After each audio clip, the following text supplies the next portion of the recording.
In this video, I'm going to outline the implications of AI and ChatGPT, indeed all such programs, for your journey through higher education and university, specifically with respect to assessment. I'm also going to highlight the opportunity you now have to become a better thinker, communicator, and creator. The claims and reflections put forward here are very much my own. I'm only qualified to speak on this as an educator in higher ed. I'm not an AI expert. I'm not a tech guru. What I am is a teacher. And considering my experience in tutoring university students for well over a decade, there is no doubt in my mind that AI and ChatGPT are going to be a major problem for both universities and for you, the student. That's right. If you thought ChatGPT was going to make your life easier, I'm here to tell you that you're wrong. You're way off base. It just got a lot harder to be a student. There has been much naive commentary in the mainstream media from, of all people, academics and professors who frankly should know better about what the implications of all this will be. There are those contending that this is not a big deal, that we can somehow incorporate AI into our teaching and learning, that everything will be fine, that it will enhance our assessment, that at the very least we have to deal with it and be open to its possibilities, especially because AI is now going to be a part of the modern work environment. Others seem to think that we can ward off this issue with simply getting students to promise not to use ChatGPT and reiterate university policy on academic dishonesty.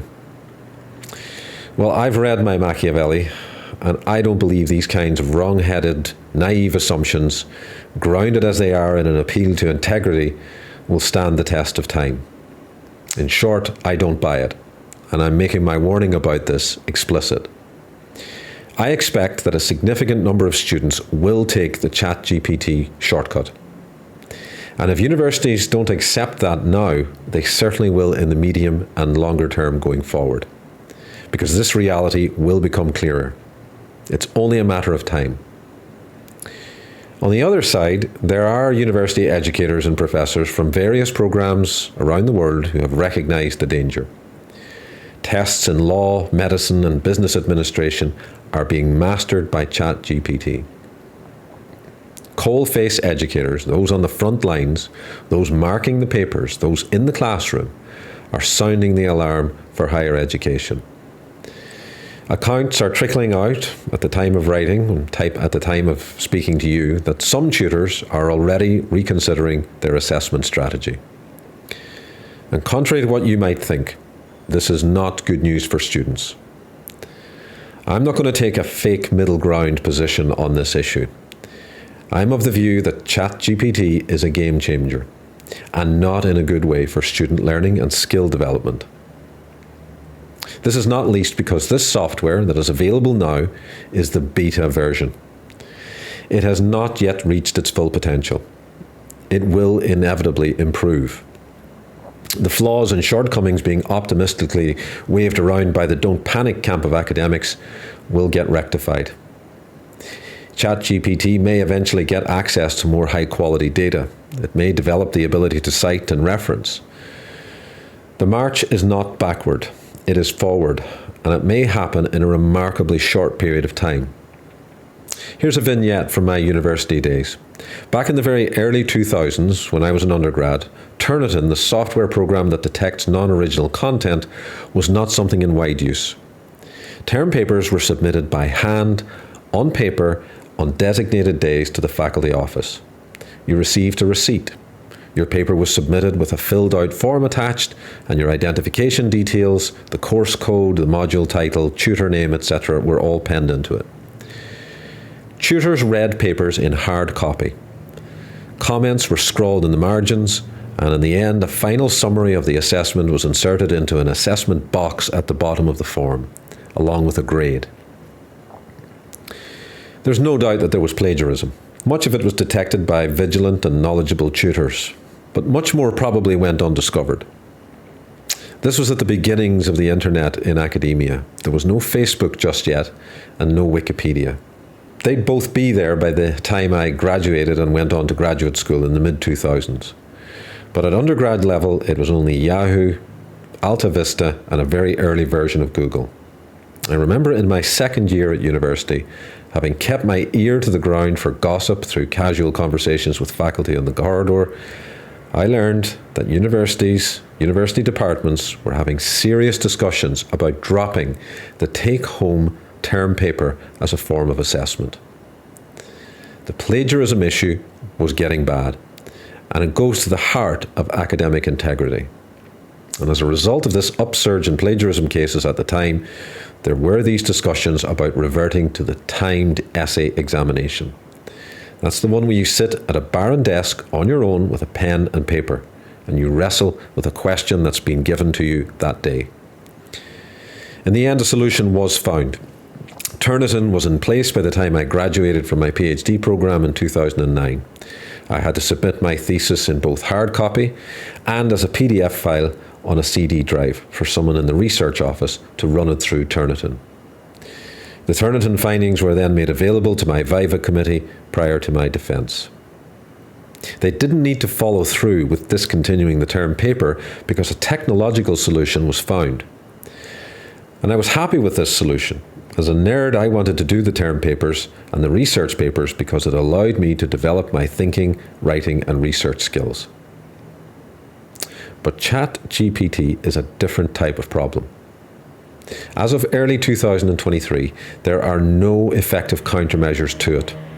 And AI and ChatGPT is here to stay. This program will only improve. It will get better. It will put human ingenuity and creativity on the defensive, and that is bad. More jobs, those particularly in the white-collar sector, do face automation. Careers risk becoming obsolete.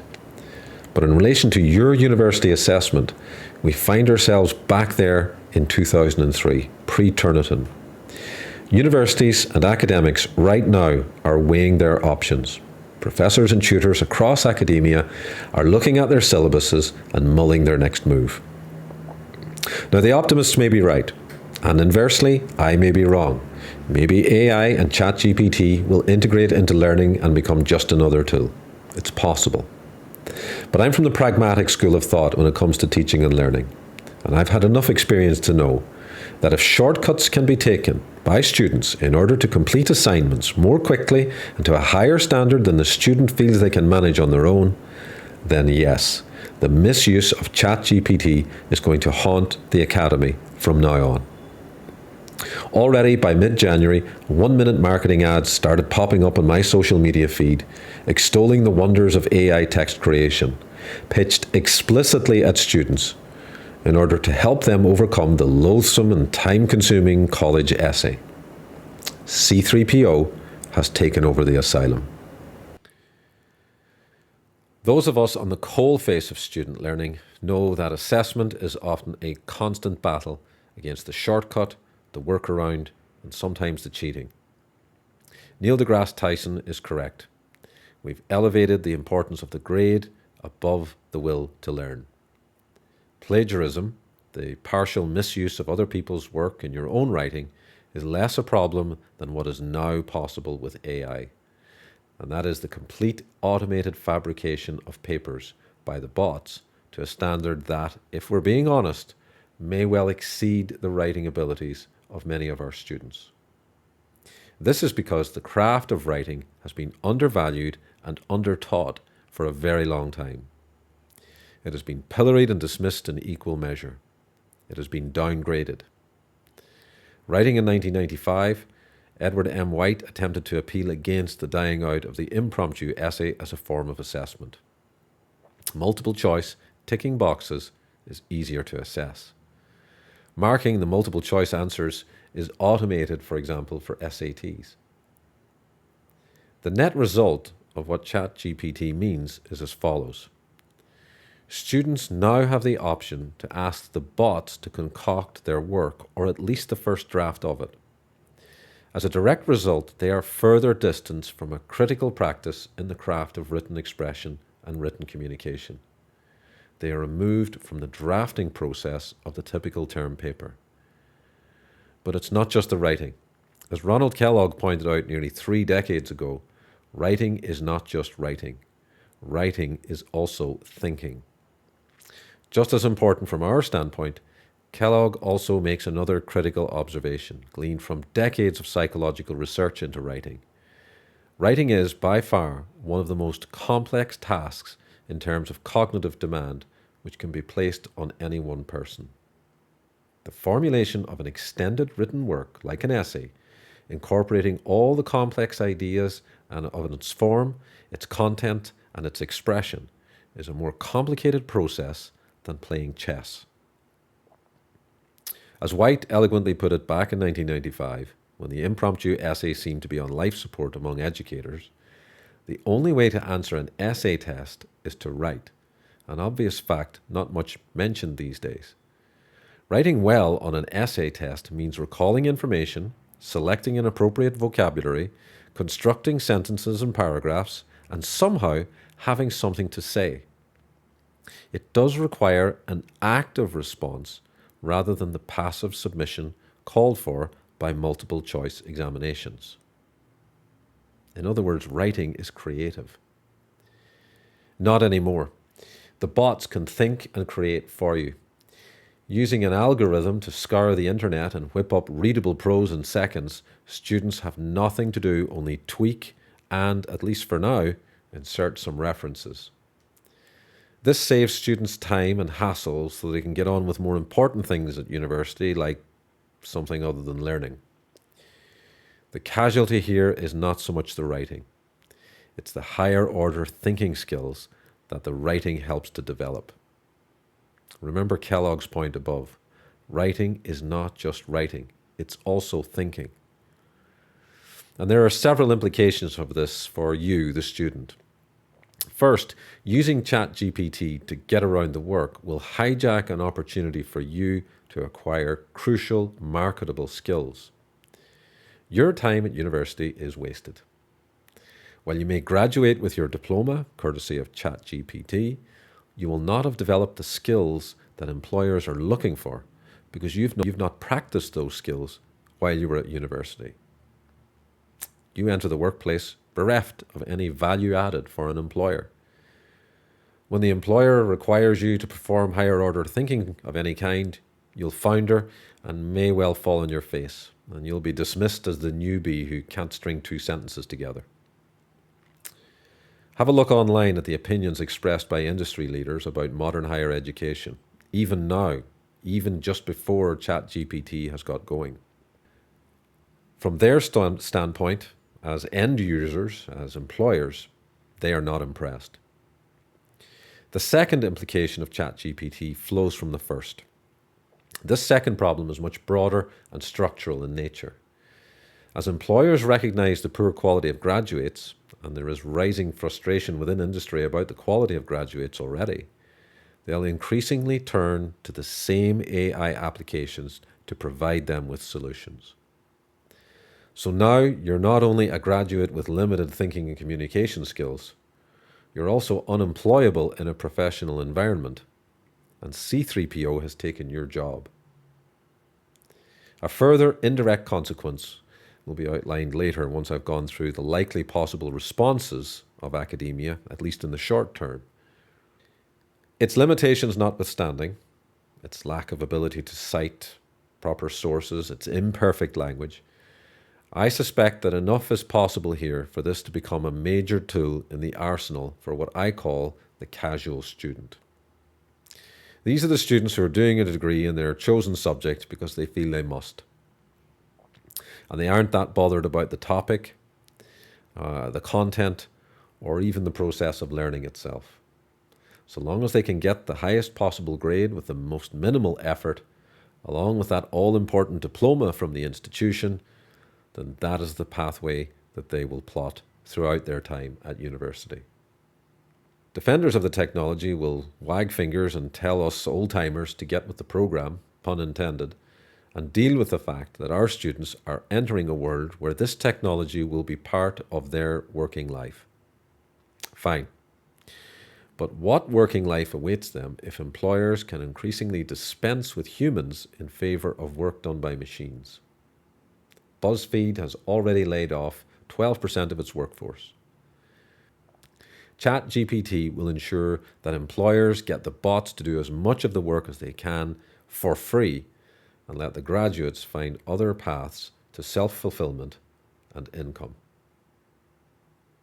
Here's the fundamental problem with ChatGPT as I see it. I'm going to give this straight. As a result of ChatGPT and its capabilities, the take-home term paper may well be dead as an assessment option within higher education courses, at least for the foreseeable future. If it survives in universities beyond 2023, it will primarily be because universities are either burying their head in the sand about this, or they're unable to bring themselves to discipline paying students who support critical revenue streams. The reason for the decline of the take-home paper is simple. The whole concept of this assessment form was to give students an opportunity to invest intellectual effort in the research and investigation of a topic relevant to a course content, either prompted by the tutor or proposed by the student themselves. It required several things at the same time: background research, asking questions, drawing on relevant source material, formulating an argument, inferring conclusions, citing, supporting, referencing.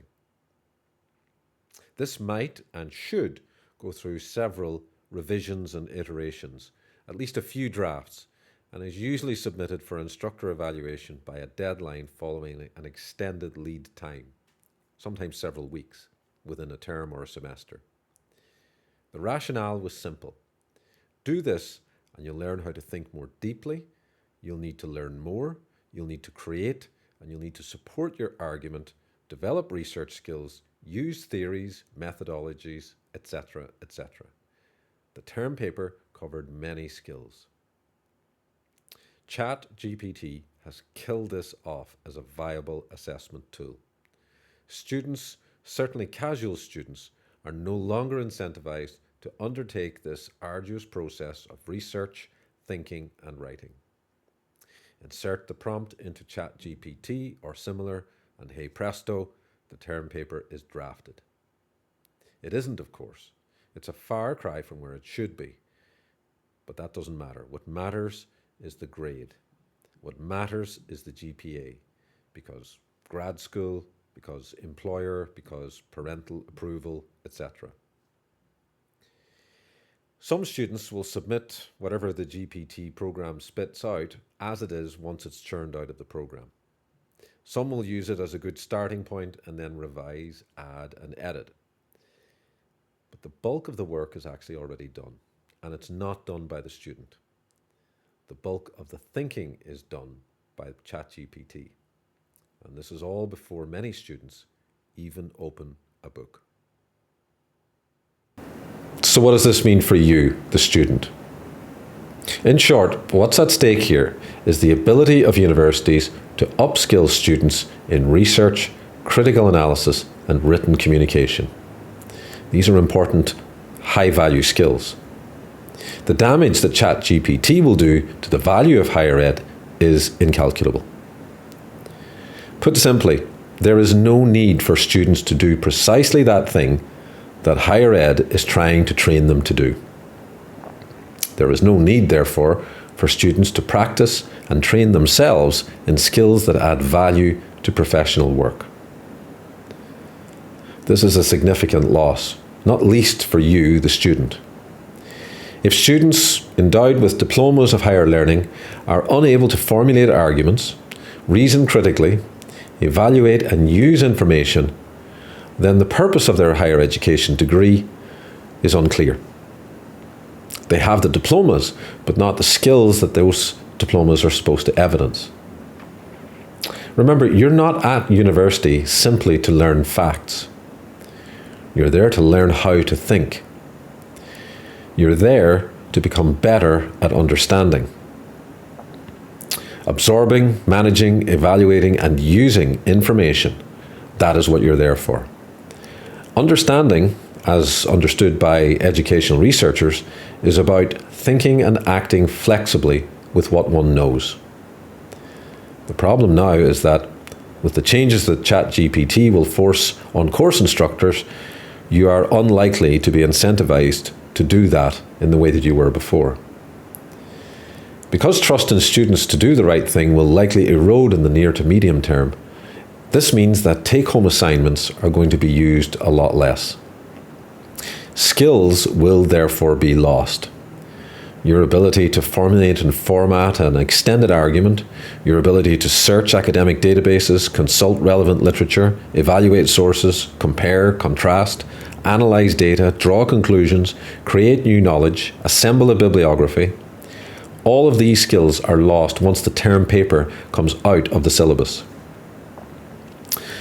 This is not a university problem. This is a you problem. So what will happen next? There are no guarantees on this, and I wouldn't bet on a clear path ahead. But we are in a time of flux for certain. I do think that universities cannot and ultimately will not ignore this. And I doubt it will be long before they start re-evaluating assessment, at least within those institutions that claim to have excellence and integrity in their mission statements. At the level of tutors, many tutors are already forging ahead with adjusted assessments in their own classes. And they'll take their cue from others in other universities. The reputational damage to institutions should they allow students to get away with using ChatGPT is beyond measure. Universities are already on the defensive in many contexts regarding their intrinsic value to the wider society. And rest assured, they are going to respond to this. In all likelihood, university administrators, program directors, right down to faculty, will return to the trenches in the short term. And that means only one thing beyond the confines of problem-solving disciplines like science, technology, engineering, and math, STEM. It means the return of essays. And here's how it may well play out. The impromptu, longhand, timed, sit-down essay assessment is likely to resurface as a substantial proportion of your overall course assessment. This will be very likely in the humanities, the human sciences, and business programs. That may even happen before the conclusion of spring terms in 2023. Be under no illusions. Academics are thinking about this and will continue to monitor things beyond the spring of 2023. The next thing that will likely happen is that someone somewhere will develop a counter technology, much like the existing programs that can detect instances of plagiarism, like Turnitin, for example. This time, the program will be tasked with detecting whether the submitted text is written by a human or not. And this is going to be a much more complicated undertaking than detecting whether a text has been ripped from online sources for plagiarized papers or portions of such assignments. Turnitin's primary function at base is a simple search and match function, albeit at a highly sophisticated level. My own anecdotal experiment with such online AI detectors is not encouraging. I recently requested a paper in my subject area in a ChatGPT equivalent, and then I inserted it into the AI detector program. The detector considered my AI-generated essay to be the work of a human. But such a program, an effective one, will make an appearance in the medium term, and it may take time to develop. It will also not come free, or even cheap. Universities will have to fork out money to subscribe to its services. It will then have to be integrated into the various institutional online learning management systems, your LMS like Moodle, Canvas, Word Classroom, Blackboard, etc. All of that is going to end up on the student tuition fee. And all this could still be a few years away. It may not be 100% effective as a counterweight to ChatGPT. And this is even before we start talking about the likely countermeasures that the AI refinements might have on their side. Programs might improve in order to defeat such detectors further down the line. And so now we have another arms race, if you like, between AI and counter AI. And what does that mean for students? If it does play out as outlined above, and longhand papers on actual paper with a pen in a timed traditional exams-like setting, if these become the new norm, then I suspect that this generation of students is going to get a significant shock. It's going to prove challenging to peel students away from word processing applications like Microsoft Word and Google Docs. For students pushed into the deep end of having to do long-form handwritten essays, a range of previously minor concerns become much more important. Here's some examples. Handwritten papers have no spell checkers. They have no cut and paste feature, and there is no Grammarly. And even the mechanics of writing by hand with a pen for an extended period of time is going to be a difficult curve to crest from a psychomotor point of view. And for the last couple of decades, we've been swiping and typing. Writer's cramp is going to come back. And suddenly important things like legibility, readability, neatness, organization of a text in handwritten form all become significant issues. Above all, and perhaps there is a benefit to this entire development, students will have to think again. With the take-home paper, it was clear that the tendency was to read, assemble some information, assemble some text, read more, assemble more. And very often, many papers submitted were poorly structured papers that largely reflected the reading process that the student had gone through. Sentences were mere hostages on the page, rather than the building blocks of logically argued points. The impromptu paper will not permit this read, write, read practice. This time, the order of work is going to change. Students will have to learn and understand what they can before the process of assembling the paper, and not while they're assembling it piecemeal as they consult sources. Students must now enter the exam hall with only their pens, their answer booklets, and their brains, and nothing else. They might perhaps take their own handwritten notes into the exam if they're permitted. Maybe. That is not common practice in the UK or Europe, but it is somewhat more acceptable in the North American context, depending on the programme or the discipline. However, whether by memory or by handwritten notes, students sitting exams must know things and understand things in advance of writing about them. And they'll have only 2 or 3 hours in which to prove to the examiners that they know what they're talking about and they can communicate their ideas effectively. They can only do that by writing persuasive, clear, and readable prose within a timeline of mere hours after seeing the exam prompt or question. The ability to write good prose has become an increasing rarity in universities. Above all, they will only have one shot at this. There will be no do-over, no revision, no editing. At the end of the exam, you hand up your answer booklet and you walk away. And your grade is now in the lap of the assessors. The transition confronting Generation Z students, in particular, to this new reality is going to need a lot of support.